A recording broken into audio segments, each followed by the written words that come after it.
Shalom Impactors. Wah, senang banget ya bisa ketemu lagi. Nah, kita mau kasih apresiasi yuk buat yang melayani ibadah Youth Impact pada siang hari ini. Kalian bisa tap tombol like-nya di sini ya, tap yang banyak. Itu mengapresiasi kita semua. Oke. Nah, sebelum kita mendengarkan sharing pada siang hari ini, mari sama-sama kita berdoa.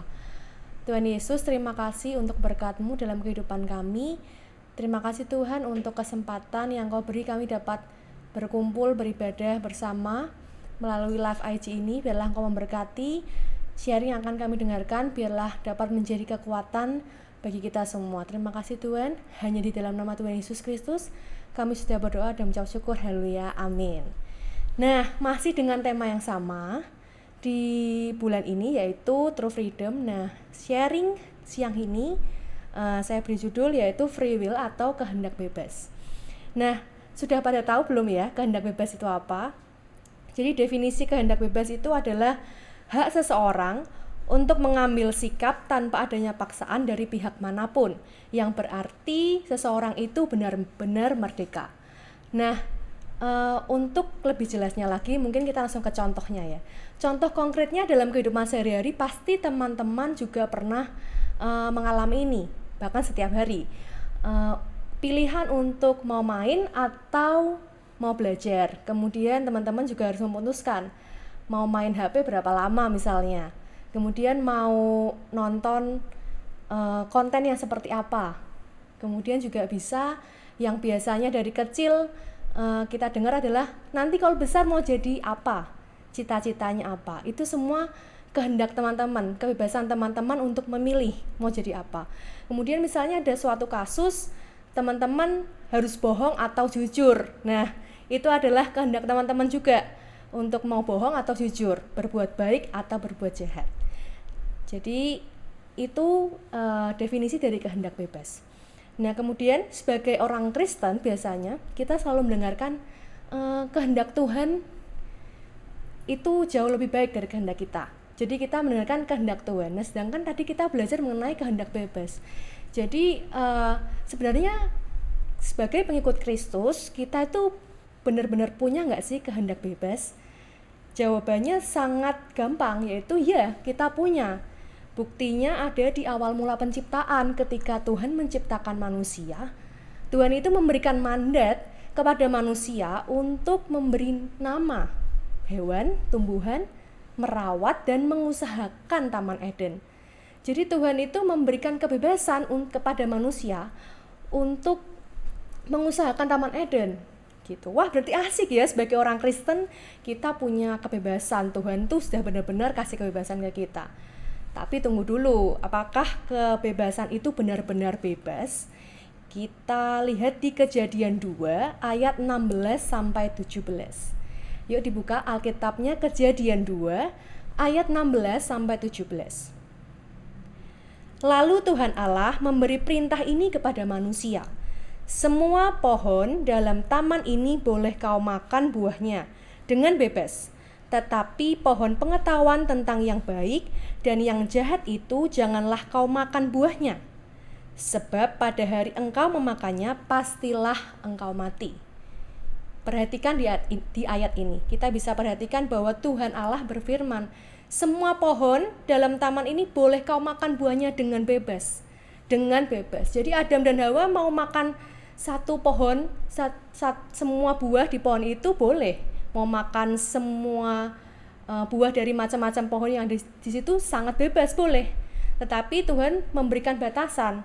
Tetapi pohon pengetahuan yang baik dan yang jahat itu janganlah kau makan. Di sini Tuhan memberikan batasan dari kebebasan yang Dia berikan.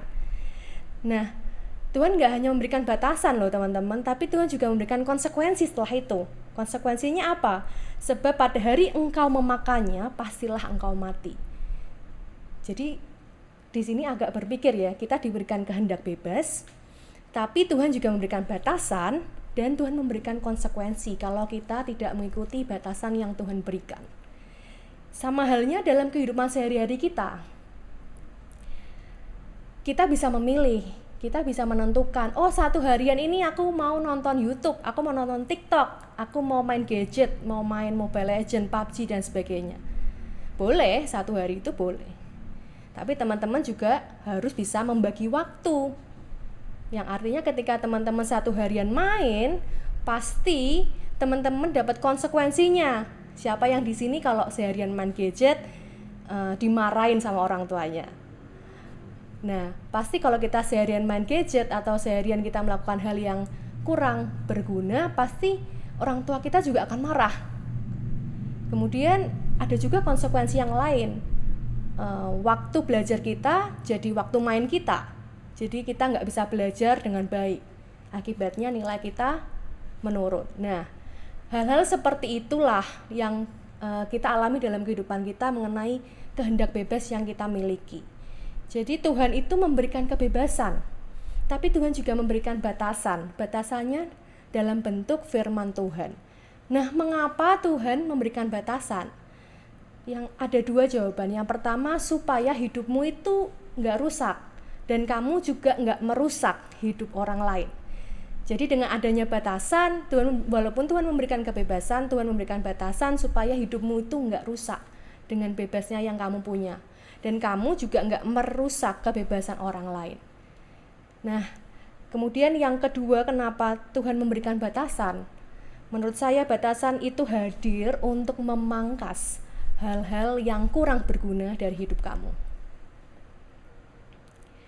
Nah, setelah kita tahu kehendak bebas dan kehendak Tuhan, sebenarnya posisi kehendak bebas itu seperti apa sih dalam kehendak Tuhan? Ada gambar, kita bisa lihat di sini bahwa saya gambarkan kehendak bebas itu lingkaran yang kecil di dalam, kemudian kehendak Tuhan itu lingkaran yang di luarnya. Jadi kehendak bebas kita itu ada di dalam kehendak Tuhan. Jadi sebebas-bebasnya kita punya pilihan, sebebas-bebasnya kita punya kehendak, Tuhan itu kehendaknya jauh lebih besar daripada kehendak kita. Gitu. Kemudian kita sampai pada pertanyaan yang terakhir. Mengapa kita harus meletakkan kehendak bebas kita di dalam kehendak Tuhan? Nah, siang hari ini kita mau bahas ada 2 jawabannya. Yang pertama, kehendak Tuhan itu jauh lebih baik daripada kehendak kita sendiri. Kita mau buka di Amsal 19 ayat 21. Amsal 19 ayat 21, banyaklah rancangan di hati manusia, tetapi keputusan Tuhanlah yang terlaksana. Banyak sekali rancangan di hati kita, bahkan di otak kita, tetapi keputusan Tuhan yang nanti pada akhirnya terlaksana. Seberapa banyak dari kita punya planning, punya rencana, baik di masa sekarang maupun di masa depan. Pasti kita semua memiliki itu dan kita diharuskan memiliki itu. Tapi kembali lagi, kita harus memasrahkan semua rencana kita, rancangan kita, pilihan kita ke dalam tangan Tuhan. Saya menyadari bahwa ketika kita mempunyai hati yang pasrah, ketika kita berpasrah kepada Tuhan, justru kehendak Tuhan itu terjadi jauh lebih baik daripada pilihan kita sendiri. Dan seberapa sering kita punya rencana tapi tidak terlaksana. Justru ada keputusan lain, ada pilihan lain yang datang, ada kejadian lain yang datang yang lebih baik daripada kehendak kita. Mungkin sekarang kita bisa bilang bahwa saya nggak melihat bahwa apa yang terjadi dalam kehidupan saya itu baik.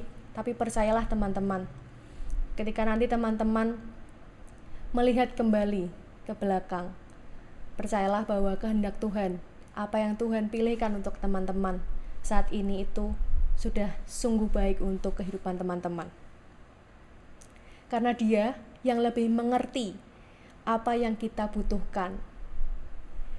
Dan yang kedua, kenapa kita harus meletakkan kehendak bebas kita di dalam kehendak Tuhan? Kita harus bertanggung jawab atas kebebasan yang Tuhan berikan kepada kita. Kalau tadi kita sudah belajar dari awal bahwa Tuhan itu waktu menciptakan manusia yang memberi kehendak bebas kepada manusia untuk mengusahakan Taman Eden. Nah, Ketika Tuhan sudah memberikan kebebasan kepada kita, ketika Tuhan sudah memberikan kemerdekaan kepada kita, apakah kamu masih ingin memilih untuk hidup dengan hal yang buruk? Ketika Dia sudah memberikan yang terbaik untuk kita, kalau kamu punya pilihan untuk melakukan yang baik atau yang buruk, apakah kamu masih ingin memilih yang buruk? Ketika seseorang memberikan yang terbaik untuk kita, pasti kita ingin memberikan juga yang terbaik untuk dia. Begitu juga hubungan kita dengan Bapa kita.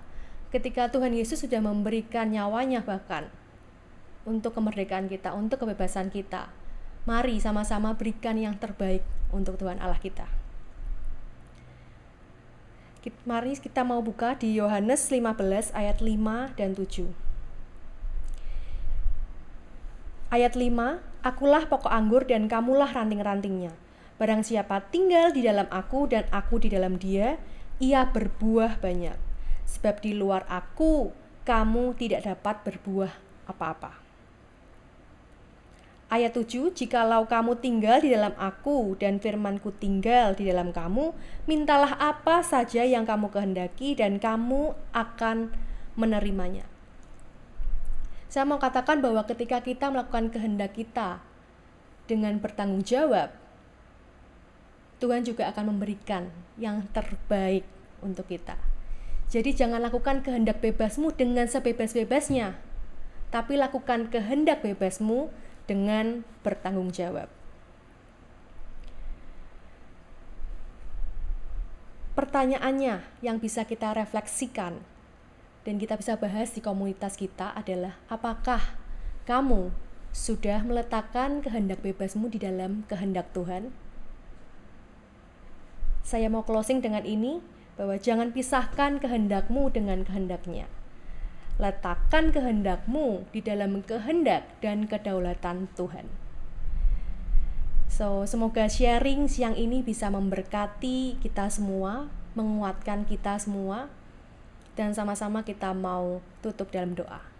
Tuhan Yesus, terima kasih untuk kesempatan-Mu Tuhan, untuk sharing yang sudah kami dengarkan.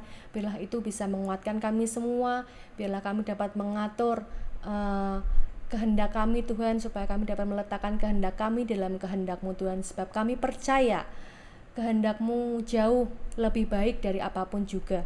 Kami percaya Tuhan, Engkau yang berkuasa atas kehidupan kami. Biarlah apapun yang kami lakukan, apapun yang kami kerjakan, apapun itu juga yang kami pikirkan dan rancangkan Tuhan, biarlah semuanya itu Kau buat berhasil sesuai dengan rencana-Mu saja. Terima kasih Tuhan, terima kasih.